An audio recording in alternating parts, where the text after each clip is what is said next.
So here we are in our third week of China. How are you liking it so far? It's a fascinating country, and it's an even more fascinating history. So today we're going to discuss the Han Dynasty, also an amazing story. But before we do that, we're going to do our little bit of review that we always do to catch up.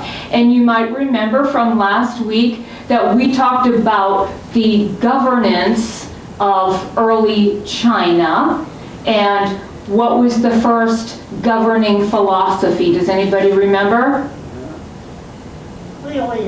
Yes, legalism. Legalism. So we know that the first emperor, he chose legalism as his form of rule, probably largely because what did that get him? Control. It got him control over all of the people, and it got him a huge workforce. All right? So there were hundreds of laws, and he enacted all of those laws, followed up on them. He was arresting people left and right. He wound up with millions and millions of prisoners, and he didn't want them to get bored, so what did he do? They built the wall. They built a wall, they built canals, they built roads. Remember all of those things? They built a few terracotta soldiers. Yeah, a few of those too. Yeah. Yes, so that was the system that he chose, and it largely got him all of these accomplishments that he is now so famous for, that he's known for. And then we also looked at predating philosophies, the philosophies that he didn't want around, and so he did what to the writings of these philosophies? He got rid of them. He burnt them.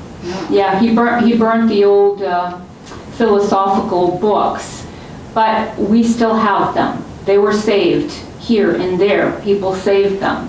And so we are aware today of this man, Lao Tzu, and do you remember what he was the father of? Books.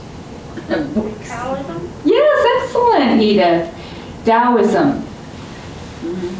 Taoism. Remember, we heard a little bit from his famous book of wisdoms last week. We heard a little bit of it, and this is something that you can get today. You can order this online. I wonder if we have it in the library.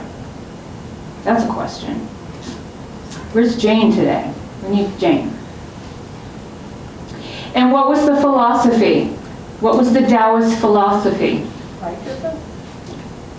Yes. That everything is one thing, and it's in a constant motion. It's in a constant motion, and it's all energy. It's all energy, and that we are a part of that. And so this is a very complex and intricate belief system, and I am only scratching the surface here for our purposes, but we are just a thread in the whole tapestry of all of creation. And so the Taoists have a simple message, and that message is to go with the flow, to think of yourself as part of all of creation, and to flow with that, and to be in harmony with nature. We also looked at Confucianism. You remember that? Yes, we had the wooden carving of Confucius that we passed around last week. Yep. Yeah, that was pretty great. And Confucius thought what about the human condition? People are basically inherently what? Good. Good. Yes. Yes. And if they have ethical, moral leadership, the leadership has integrity, then what will the people do? They'll follow. Long. Yeah, they'll follow. And so he was asked to open schools of philosophy about ethics, integrity, morality. And who was he teaching? Leaders. Yes, he was teaching the leaders. That's exactly right, Bill. Because they're the people that need to be the role model and have the community, the society respond to them. Remember last week we had a sad ending with this section because Confucius believed that when he died, upon his death, he felt like he was a failure. He felt like he had traveled all throughout the country teaching, and that it just fell on deaf ears, that he didn't accomplish anything at all. And he died believing that. But we know that his students wrote down his teachings, and we still have them. And then what happened? A couple of 100 years after.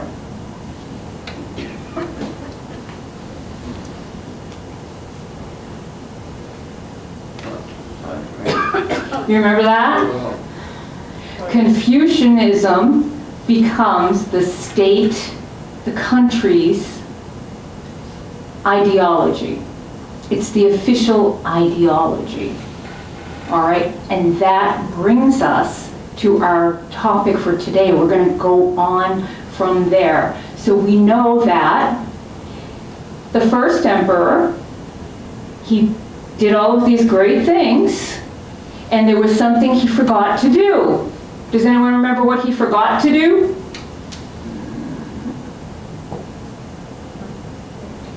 He forgot to secure the dynasty.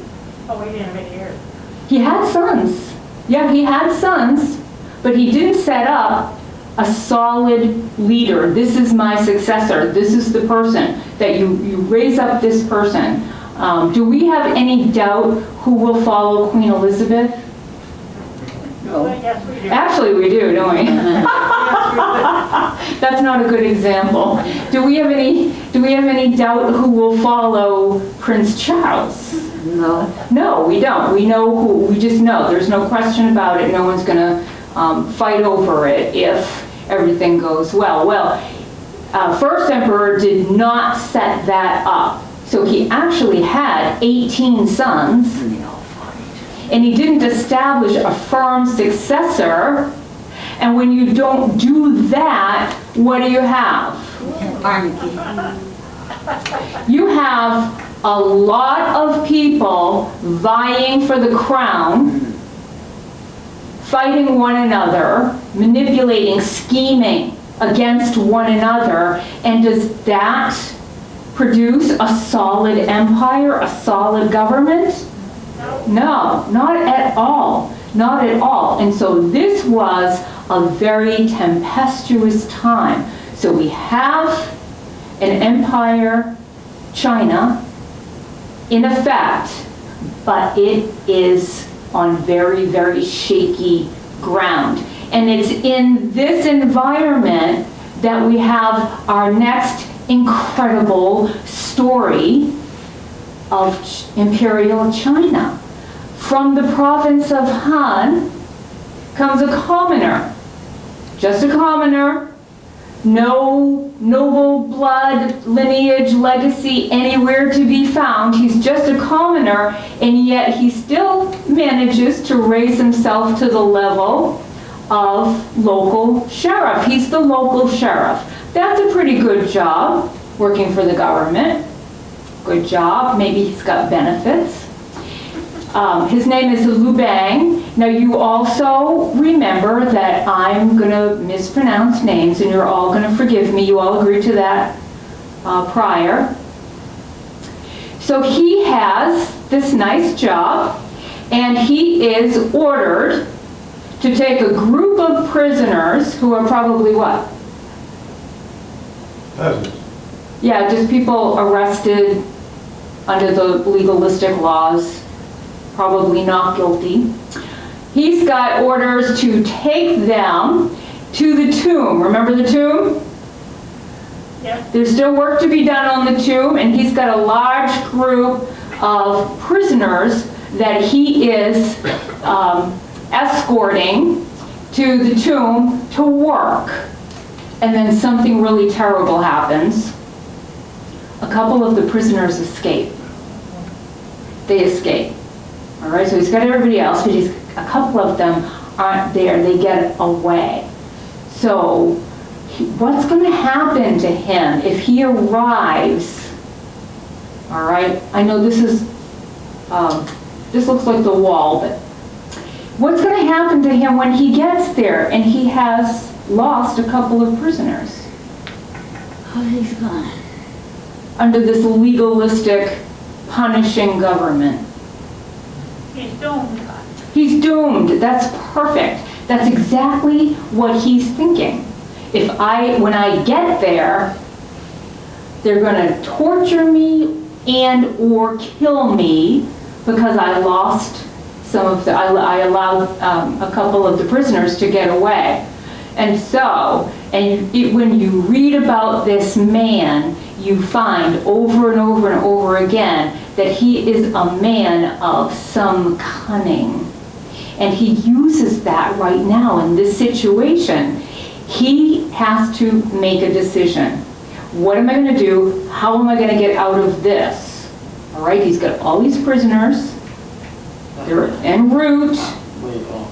If he shows up with a couple missing, he's probably going to die.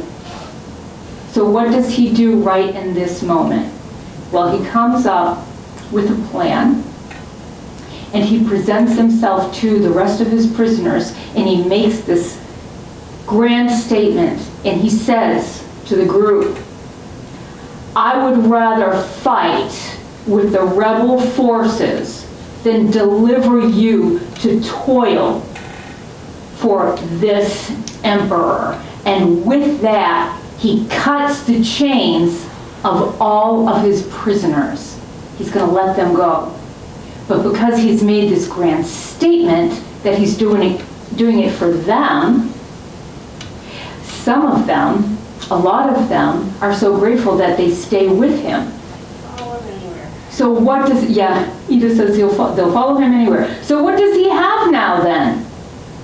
An army. Yeah, he's got a little army for himself, doesn't he? All right, so this is the decision he makes to save his own life. As a result, he gets a little army. They have to go up into the mountains to hide. They have to hide. And while they're up there hiding, they're deciding, they're watching. What do we do from here? They're watching because, remember, the empire is in flux. And a lot of little rebel groups are coming up, and they're fighting against one another, and we have those prior states looking to regain their power and to take over all of China. So eventually what they find is that there are groups large enough, the rebellions are large enough that they can come down out of the mountains and join them. All right, so Liu Bang comes with his men out of the mountains into the valleys, and he starts fighting. Well, it turns out that this commoner, who was a sheriff, was an excellent commander. He's an excellent general. He's winning battles. He doesn't have a big army, but he's winning battles, and he is rising up in the ranks. People are respecting him. They're going to him. They're pledging their loyalty to him. He's becoming somebody that looks like a real leader to them. And so he becomes one of the predominant warlords that exist in this time. Well, one of the warriors that really admires him is Zhu. I'm sure I didn't say that right. And he too is getting a lot of fame because he's an excellent warrior. And he wants to join leagues, join forces with Liu Bang. Well, they do. In fact, they become so close and they have such admiration for one another that they actually become blood brothers.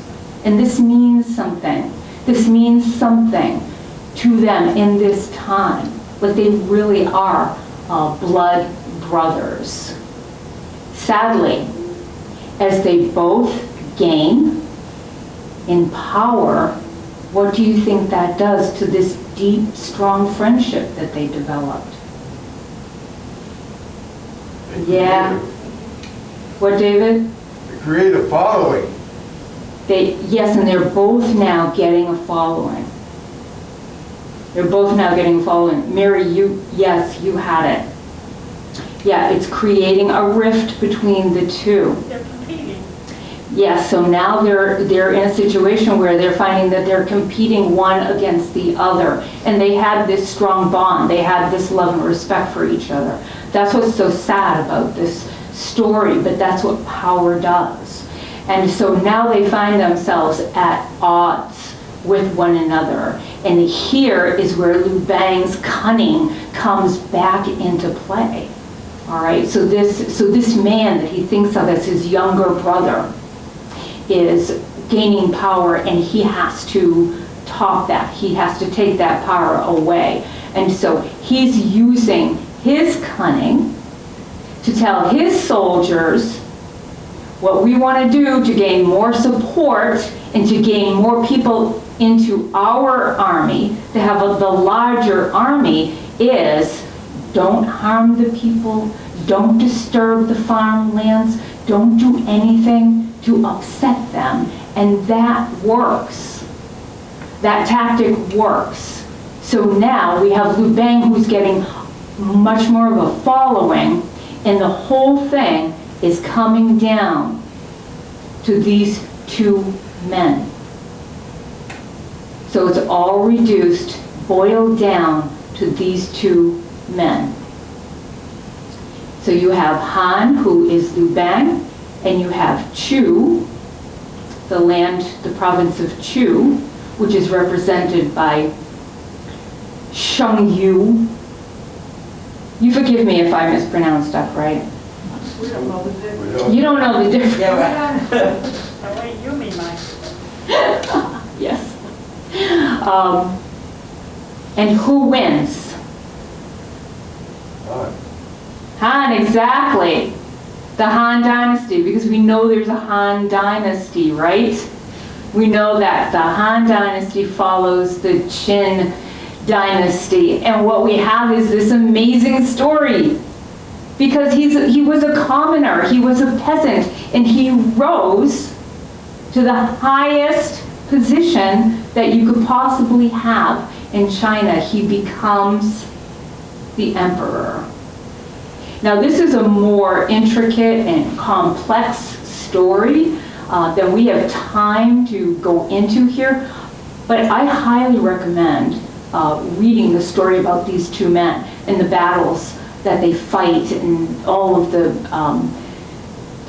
cunning decisions and deceptions and everything that goes on. It's pretty fascinating. I highly recommend it, and I had no problem finding sources for that. So after all those years of fighting and battling, and then he finally wins, he can relax, right? Nope. Got a lot of work to do. No. There's no fooling you. No, he can't relax at all, because while there is civil war going on, how does the country appear to outsiders? Shaky, right? The country's appearing pretty shaky. So here's China, here's the Gobi Desert, and look who's up here. Yeah. Mongolia. So who's there? The Mongols. Yeah, the Huns. The Huns. You're all familiar with that. So this time, this is about the 1st century BC. They're not called the Huns, but these people are the ancestors of the Huns, and so that's what we're going to call them, just to keep everything simple. All right? So there's civil war going on. We have these nomadic peoples here that are warring people, and they're able to see the weakness, right? There's civil war in the land. And remember, this is great land. Remember our first session? And we saw how wealthy the land is. So they want to come in here, and they do. They come in. What kind of condition is China in? Even though Liu Bang has won and it's starting to settle down, we've decided who the emperor is, but after years of war, it's a weakened state, yes. So the people are exhausted. What about finances? It's pretty expensive to have war. It's very expensive to have war, exactly. So this is a weakened state. The Huns, or the ancestral Huns, understand the situation, and they're going to take total advantage of it, and they're going to start coming in to the land from the north. They're going to plunder, they're going to raid, they're going to take advantage of this. And so what does the emperor have to do? He has to make peace with them because he just doesn't have the wherewithal to deal with this right now. And so they sign a peace treaty. And the peace treaty is basically China just hands over all their wealth. All right, so they have to give them, they have to pay them tribute. We've seen this before. We've seen this a lot when we did our Viking series, remember? You know, you pay me to stay away. Pay me to leave you alone. So they do that. They're paying tribute, and there is another condition in this treaty to bind them, and that condition is that the Emperor of China must give his eldest daughter to the Khan, all right, of the Huns, the leader of the Huns. So the eldest daughter, the Chinese princess, must go and marry the leader of the Huns. Is everybody upset about that? Just her. Just her? You're not too upset about this? It's just crazy how, you know, the way women were treated. You know, just give her away. Now, this goes on for almost 100 years, and there's this uneasy peace, all right? They're still there. They're still visible. They're getting paid. They're getting princesses, and they're being given in marriage, and so they're kind of leaving them alone. So we have this uneasy peace, and that goes on for, like I say, about 100 years until they're starting to feel a little too comfortable, the Huns. And so they start raiding and plundering again. They're doing it again. They're getting the money, and they're still plundering. All right, so they're getting everything that's in the treaty, but they're not holding up their end. And this is an absolute humiliation to China. All right, and this goes on until the birth of a very predominant emperor. Do you remember him? He's the one that made Confucianism. Yes, Wu Di. He is the one that made Confucianism the state ideology. He comes to power in 141 BC. He's 16 years old. He's only 16 years old. And right away he starts doing all kinds of cultural adaptations. He believes in the arts, so he opens schools of poetry, of philosophy, of music, of art, of culture. And he's also the one that implemented not just Confucianism, but Confucianism is how you get into a leadership role. So there's a test. You have to take a test, and the test is based on Confucianism. And if you want to advance, you must take this test, and to take this test, you're locked in a room, could be for days taking this test. They do that to make sure you don't cheat. And then if you pass the test, then you can be assigned a role of leadership. Now he sounds like a very studious and deep sort of a fellow, but make no mistake about it. He's also fierce. He's incredibly fierce. He is furious that China, that his country, is being humiliated and demoralized by these northern barbarians. And he's going to put an end to that. That was the fiercest looking emperor I could find. Good job though, right? Yeah. Yeah, convinced? I was convinced. I'm afraid of him. But it's pretty handsome. He's handsome, yeah, right? Yeah, he's handsome, but fierce looking, yeah. Okay, so now he's also very smart, and he knows that if he is going to stop these Huns, these nomadic barbarians, that he needs allies in the north.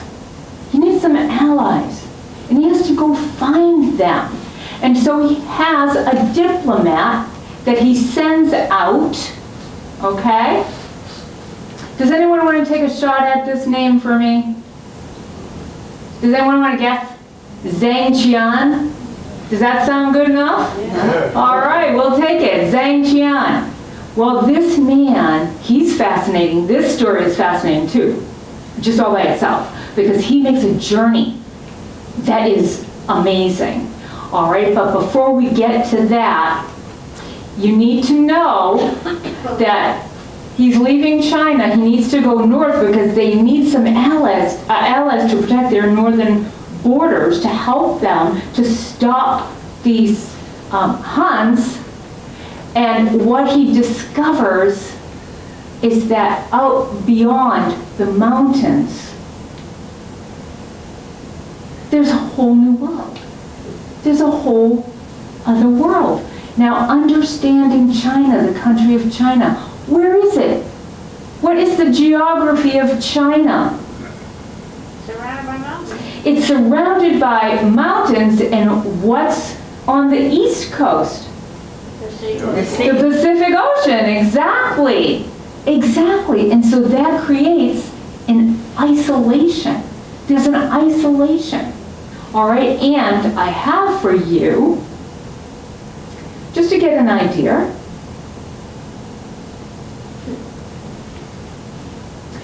let's just take a moment and see the glorious mountain ranges.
ski movie?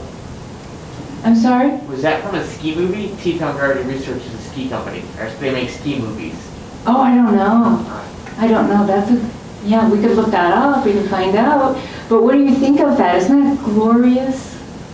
So it's this spectacular country, but it's surrounded by mountains. And you see the mountains, and on the other side is the ocean, and that creates this isolation. All right? They're separate from the rest of the world and what's outside, beyond those mountains. Greece, Rome, Europe.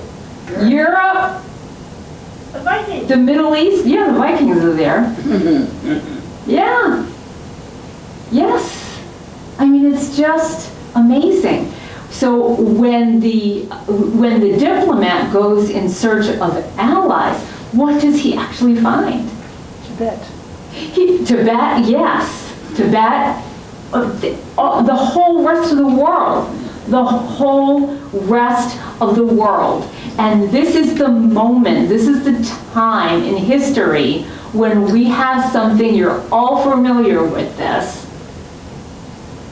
Go ahead, Edith. The Silk Roads. The Silk Roads. All right? When East meets West. When this culture meets that culture. And we call it the Silk Road, but it's more roads. There's roads. All right? And so China is now being opened up to all the rest. Oh, hello. Look who's here. Hi, Kyla. Hi. We're so happy to have you back. Come on in, sit down. So now they're opened up to the whole world, but the whole world is opened up to them too, right? And what do they have? Do they have anything that you think the rest of the world is going to value? Oh, God, yes. Yes. Oh my gosh, yes. Do they ever? All right. So, porcelain was recently developed in China at this time. That was a huge hit. All right. Tea. Tea comes out of China. Jade. Right? And did you know that it was the Chinese that developed paper? Yeah. Paper. So paper was a great product. It was much cheaper. This is a ruin that is still in existence today. It's called the Jade Gate. Okay, and it is in the corridor. This is the remainder of it, but they call it the Jade Gate because of all of the jade that passed through. All of the other merchandise that passed through, but jade was something that was really interesting to people. And David, you're right on top of this for me. Also, what the Chinese were trading, were exporting, was something that we're all very familiar with. All right, so I have to do this. Silk.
refined their technique in the last 2,000 years, don't you think? I don't think they had the hearts back then. You don't think they had the hearts back then?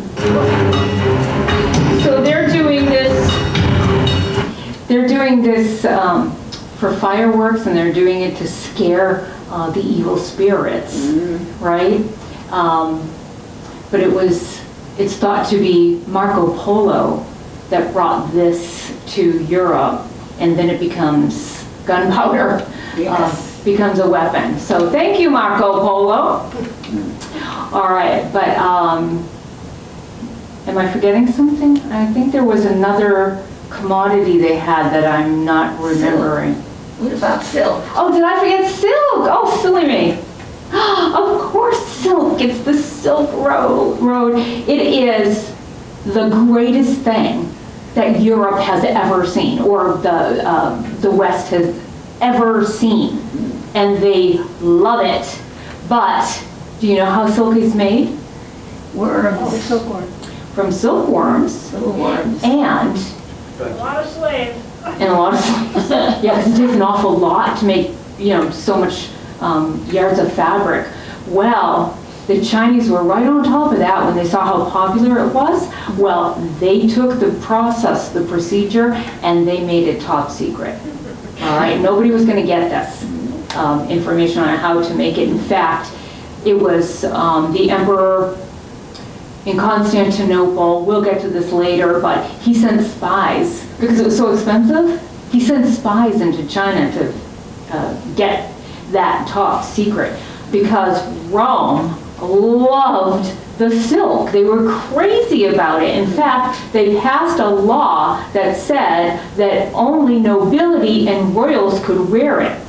It was against the law for commoners to wear silk because it was a symbol of their upper class. It was a symbol of their class. And so it was Only men or women too? women too. Thank you. Yes. Yeah. Yeah, they were just absolutely nutty about it. So now the whole world is opened up to China. And what are we calling this for them? The Golden Age. This is the Golden Age. They're wealthy. They are getting so wealthy from all of this export and import. Now, how do we know about this? Well, I think you'll all remember this guy. He keeps coming up. Sima Qian, remember him? Yeah. He's the historian. And we've been saying that he wrote in the time of the Han Dynasty. Well, he's writing in this time, in the time of Emperor Wu Di, in the time of the Silk Road. And he's writing all of these tremendous details. And because of him, we have a history of China, the birth of China, pre-China, right up until this time. And without him, we wouldn't have those details. So how do you think the emperor felt about his historian, his biographer, writing down all of the great things that he had accomplished? He really, really did like him, but then something happened. Uh-oh. I know. I have to tell you this story about Sima Qian. He had a friend who was a general, and the general was sent up north to fight in the battle, and the general of the emperor lost badly. Even though that general said, I really do believe that we can win this, that this is very doable. And yet he lost, and he lost in a humiliating way. The emperor was furious about this, and so he said that the general must have been treacherous, treasonous, must have given up this battle. Well, this general just happened to be a friend of Sima Qian's. And so Sima Qian stood up in court and defended his friend, defended the general, and said, no, he's not a traitor. He would not do that.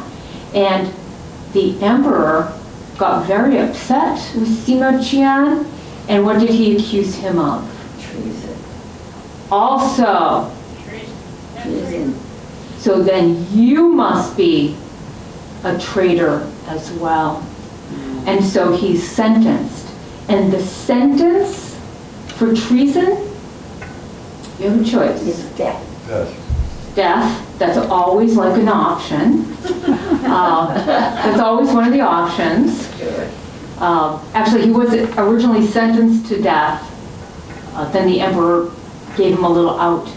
The other option was that you could be, and this is intended to humiliate you and your family, your whole family, in generations. You could be castrated, sentenced to prison for 3 years, and then sentenced to live out the rest of your life as a eunuch in the court, in the emperor's palace. Most people given that choice will choose death, and the reason is to die a noble death and not a demoralizing death, which would come from castration. So what did Sima Qian choose? Castration. He chose castration, and the reason why he chose castration was because he was working on the history of China and it wasn't finished. And so he chose this humiliation and to humiliate his family, because it's not just you. In order to finish this work, this is how much he believed in this work.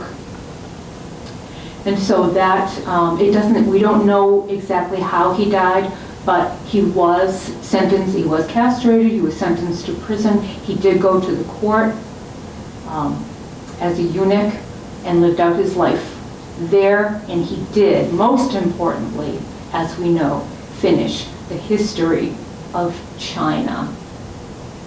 All right, we honor him. His life is so important. Because of him, we understand the opening of the Silk Road.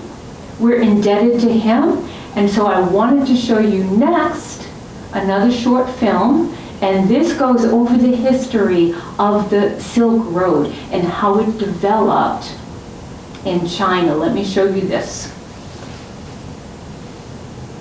And you're going to see some of the ruins of the Jade Gate and the walls that were built in the northern borders of China as a result of this.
I know, I have so much fun finding these for you.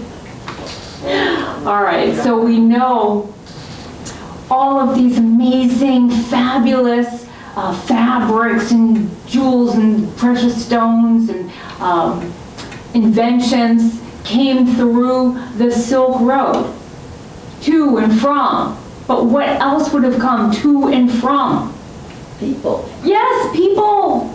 People. And what are the people bringing? Ideas and food. It's getting close to dinner. They're bringing ideas, they're bringing different philosophies, they're bringing different thoughts, they're bringing different Cultures. religions. Religions. Remember last week we said I didn't forget Buddha because Buddha comes from India. And it takes a little while to get into China, and how does it arrive? Silk Road. Through the Silk Road. Yes, you're all exactly right. So next week, we're going to look at Buddhism, and then we're going to look at the collapse of the Han Dynasty, but the Han Dynasty survived for 400 years. So we're going to see how all of that developed. And then go on from there. So, I hit it right on the nose. I think it's 4 o'clock right now. 4 o'clock. Right? No. Love when that happens. So, thank you all